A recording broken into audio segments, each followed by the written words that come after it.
some teams, and I feel it's true for some, not for us, but some teams feel they don't do as much homework as you would expect. Again, Dignitas probably doesn't need to do that since they're still ahead of the curve. But I really get the impression after what we've heard earlier and after what happened over the last 3 weeks that some teams could exploit weaknesses of their opponents a little bit more. Hammerban as an opening. Method will not be sticking with that. Team Dignitas, will you continue to play ADRD Bingo? Or are you going to mix it up? I would expect ADRD Bingo to an extent here. Medivh is still a hero that I would be tempted to ban out. You can argue banning out Abathar into the Spider Queen, even though it was shown in the past by ADRD on the map. Yeah. But I think you don't have to. Medivh, I would still address. If you want to let Abathar through, on Tomb, I really don't mind. If you let Abathar go through, do you consider Tassadar? It's been a long time since we've seen Tass. I mean, by them, we have seen Tassadar from Fnatic in a very special circumstance, but yeah. we haven't really seen it too much from the Method, so you're right. If you... I mean, you can. I think Maiev would be just a nice safe ban here, too. Something that... Unless you want to pick it up for yourself. Yeah, true. They will have that option. I'm just going to ban Maiev, though. Play it safe. Now, Method has a choice of moving a Decker Kane, which has been a common pickup for them. You do give up Diablo. And that's again the question. Do you go Urel? Do you go Decker? Do you go Diablo? All three have good arguments in favor of them. Decker Kane is the first one to be picked up here.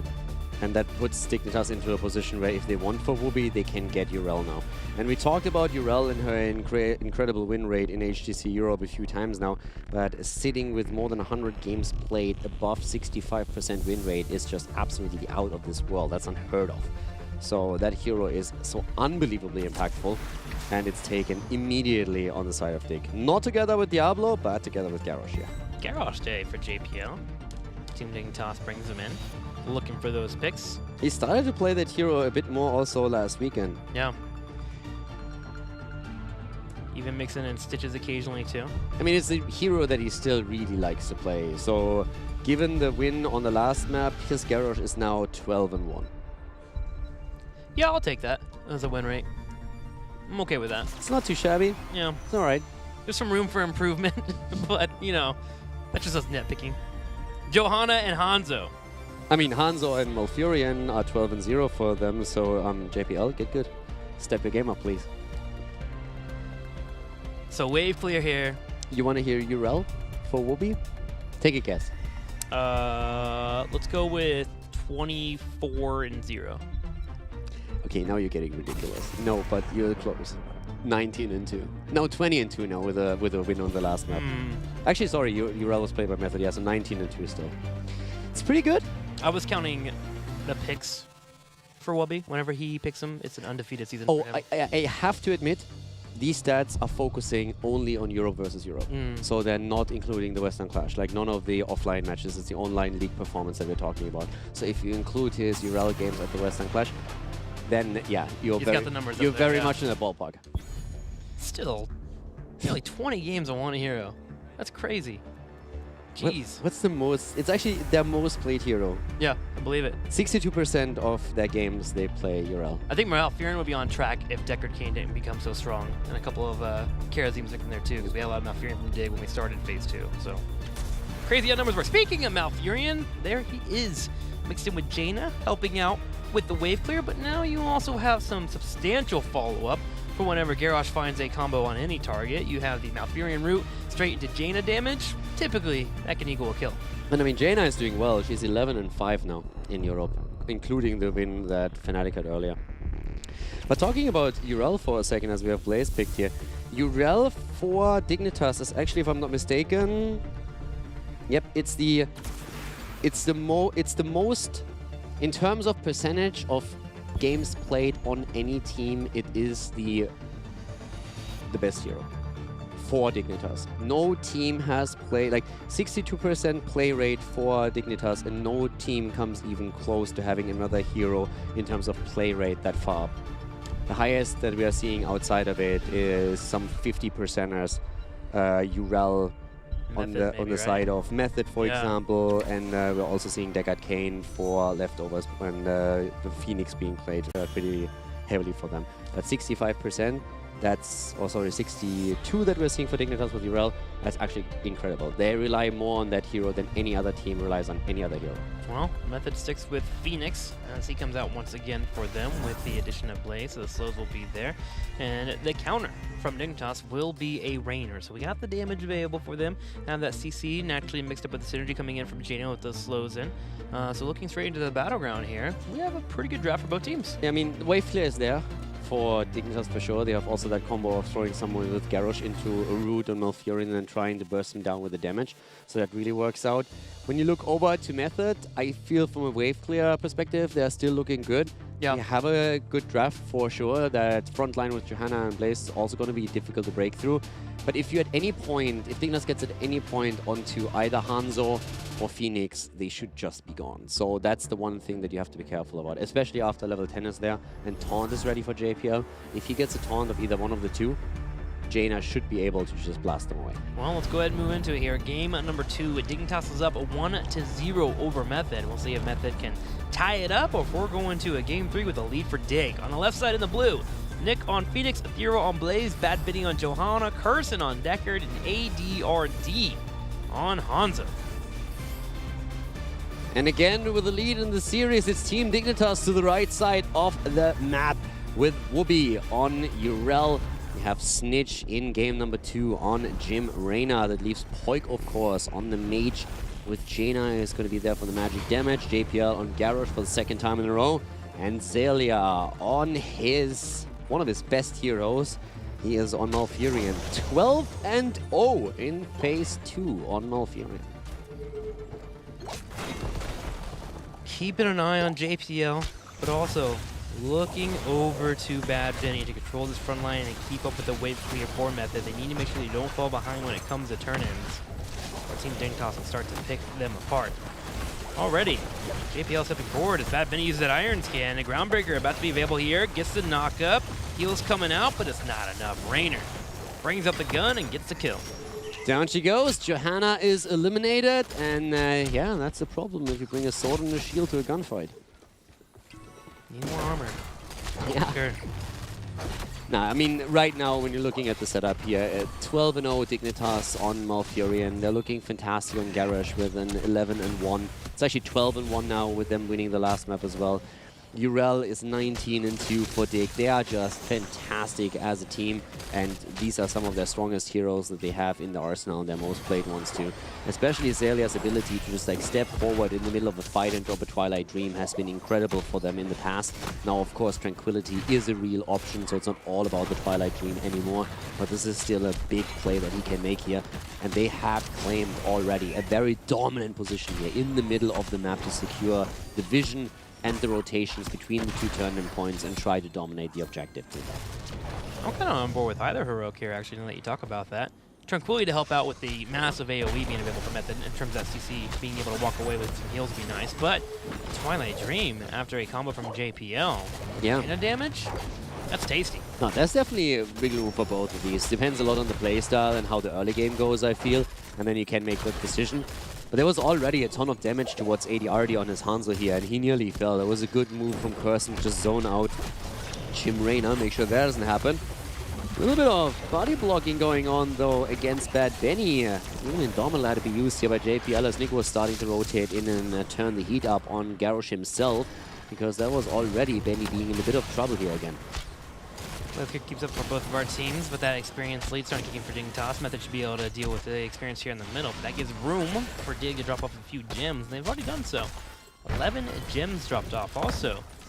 In terms of just straight up controlling these gems and stopping your opponent from picking up a few, we're getting a small lead from Dignitas. It's small, but little things build up, that's for sure. Yeah, and I mean, we saw in the last game how such a small lead can really decide the outcome of the game. 3 times over the objective, Dignitas had a small lead of 3 to 5 seconds, and it literally decided the entire game and forced Method over and over again into disadvantageous fights with either being a hero down or not having a talent available to themselves. So yeah, it makes a huge difference in professional play, that coordination and these small, tiny windows that we're talking about. Typically right about now, you see a Bruiser camp picked up. trying to find room to turn off those gems, and with Dignitas having enough to finally get that turn in, they may be the ones to make that play first. Even the Giants can be a solid option too. But Method continues to keep an eye on them. Ooh, JPL getting a toss here on Bad Benny, getting another groundbreaker stack. Currently looking at it, he's sitting at about a 7 now. Oh my gosh, these region gloves from Quaker flooding it. Yeah, these are 15. 15 out of the 20 you need. He's doing pretty well with that. It's one of the cool things about playing on Tomb with the Spider Queen, that with quick rotations between lanes, you are able to pick up so many of those. I mean, it's just hands down the best map for completing flow quests.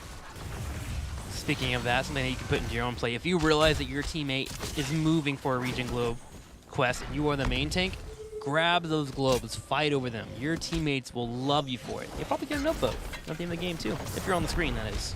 Yeah, also make sure that your ally is actually in range when you pick up a globe. Yeah, yeah. Stealing them away is also a good way to tilt them. Awareness in general, man. It's Yeah. a good thing. It's a good thing also I've heard. Talking about awareness, Poik is very aware that he can't go up against Nick just yet, at least not alone. He's the one who wants to drop the burst damage, and later on he can definitely try and take that one-on-one if he plays it correctly. And dodges a few of the skills, but it's not easy, and he wants to be safe here. Wooby also trying to turn in, but that's not the only thing that happens. All of a sudden, Bad Benny's again in trouble. The Iron Skin already popped as we're seeing him trying to make the play. Not quite working out. Wooby also has to cancel. Again, the attempt to go for the turn in. Nice save on Poik here as JPL throws him out of harm's way. Into the Fray, such a fantastic ability, man. Poik was done. He was 100% dead, but just able to run over to Garrosh, get tossed to safety. Good teamwork there from Team Dignitas, but what a fun talent coming in there. That was also a really good attempt for Method to try and turn that around. Just got to make sure that they don't allow Virginia to get tossed out. I don't know, I would really like, I feel like Garrosh, there was lost opportunity. If you throw the opponent, it should be named Go Hard, and if you throw the ally, it should be named Go Home. That would be absolutely perfect. That would have cool synergy between the two. I saw a simpler change the other day. Into the Fray should be changed out of the Fray, because typically you're throwing your teammate away. Yeah, I would be okay with it. Yeah. Then again, I mean, if you go for the Go Hard or Go Home variation, to be fair, sometimes you throw an ally forward, right? Yeah, it's true. Oh, hang on. Poik. Trouble here. Furion tries to step up and give him a root, but it's not enough. Nick able to find the kill. Zalia might be next. Nope, into the Fray. Go Home. Being shown off again. Go home, Zalia. All right, Zalia being saved here. Oh, but we're having the Blaze flank coming in as Ethereal moves in. And again, Benny gets thrown. That might be a good counter kill. He's just in range and gets eliminated. But they don't get the gems, but still they got the kill. And now the Web Weaver wave can be easily defended. But yeah, losing out on the gems, that's an issue. That is an issue. 21 gems down the drain. Was a cool move by Garrosh. Yeah. Good awareness from him. I think he got the mini-map when he downloaded the game. 2-for-1 deal. Mini-map and game. It's a really good deal. Yeah, that's an investment a lot more players should make. They really should.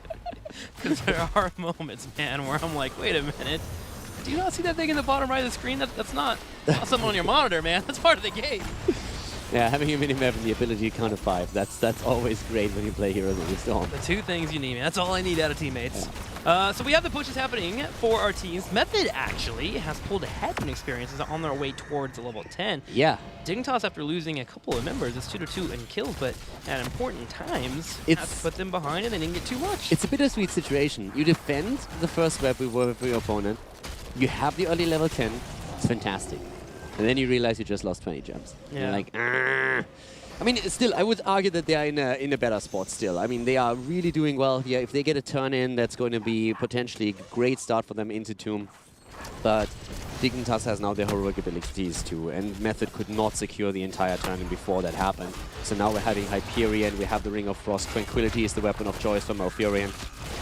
And who's going to get the next turn? And that's the big question. Well, Knight camp pushing in the middle lane, Method will have to defend that, and that should open up Dignitas to drop off a few of those gems. They have a total of 70 available to them.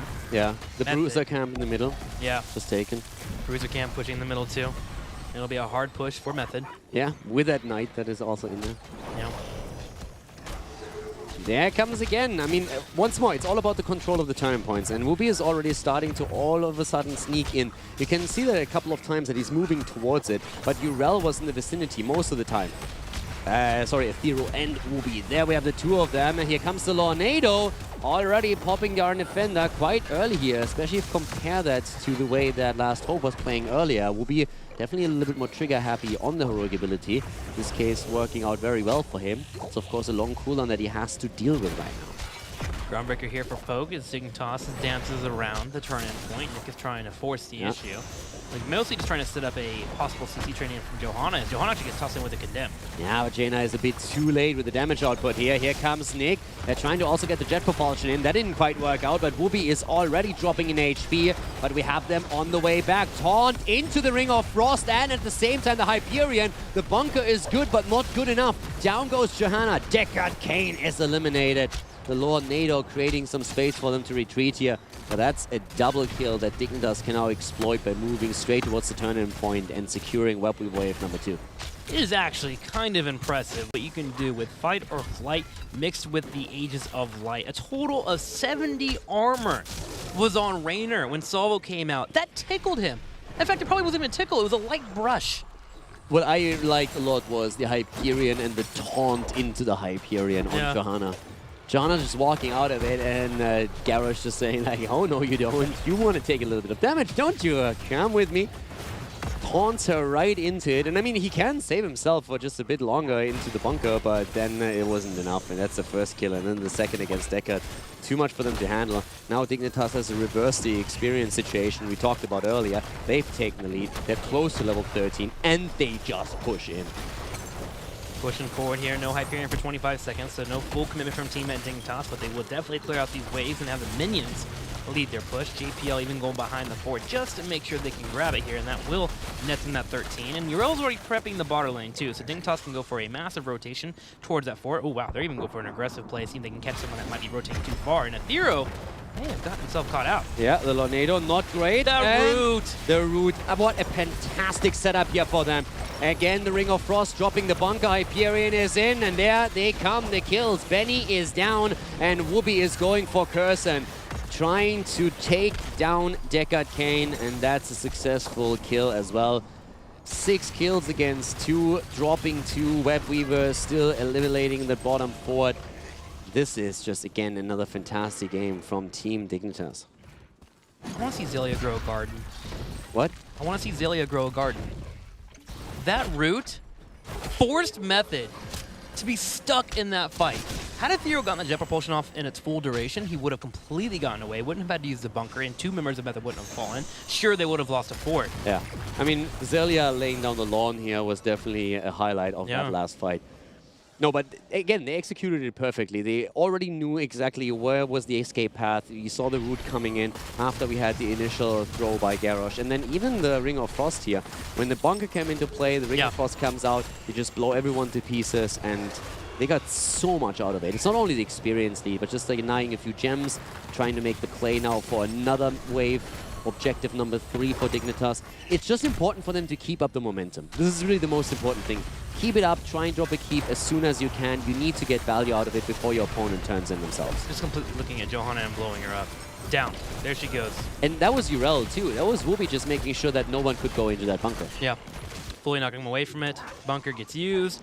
Webweavers in all lanes. Top lane's getting dealt with by Hanzo, but Dignitas wants to focus on the bottom lane here while they have Hanzo stretch across the map. Moving in for a potential keep. They have a Hyperion here so they can commit fully to the idea of clearing it out, and that will give them level 16. 2-level lead here, nearly the extra talent, and massive push through the bot lane. Again, it's all about getting keeps right now, getting the most value you can, and Hyperion is just a fantastic tool to zone even more and make sure that your opponent can't engage you here. So we're having the keeping attack, and that should be definitely it. Mid lane has already nearly been decimated when it comes to the wall itself. But down here, they actually don't get it. It lives.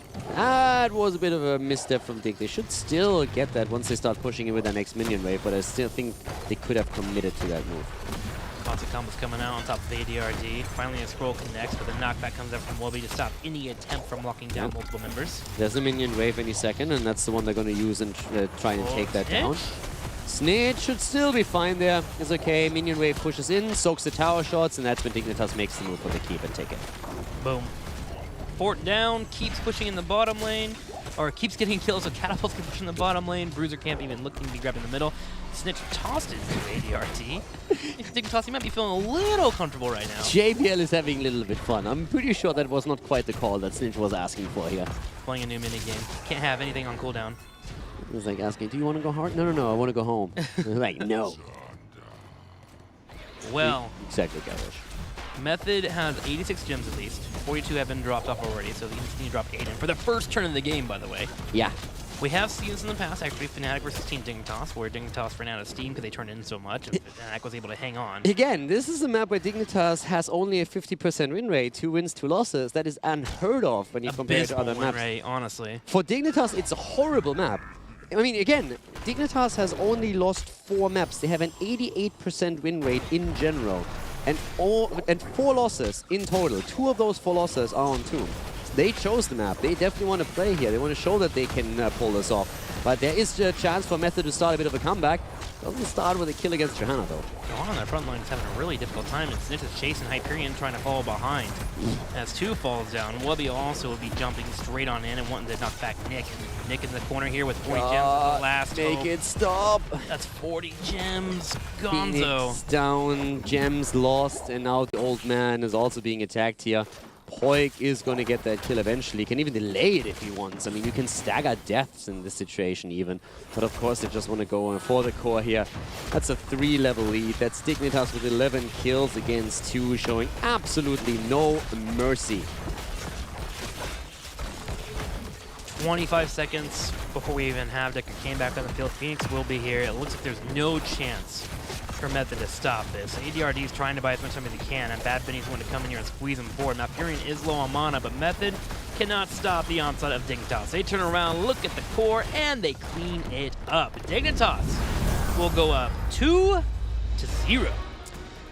And the only thing that Method killed in this game were 2 towers in the mid lane. And that was the Bruiser camp being left alone. Yes. So it could push while Dignitas pushed to kill. Yep. Tough times. Dignitas is 10-0 for a reason in Europe. Another victory comes in for them, and we'll be getting ready for game number 3. We'll see if Method can turn this around, but Dignitas continues to be on fire.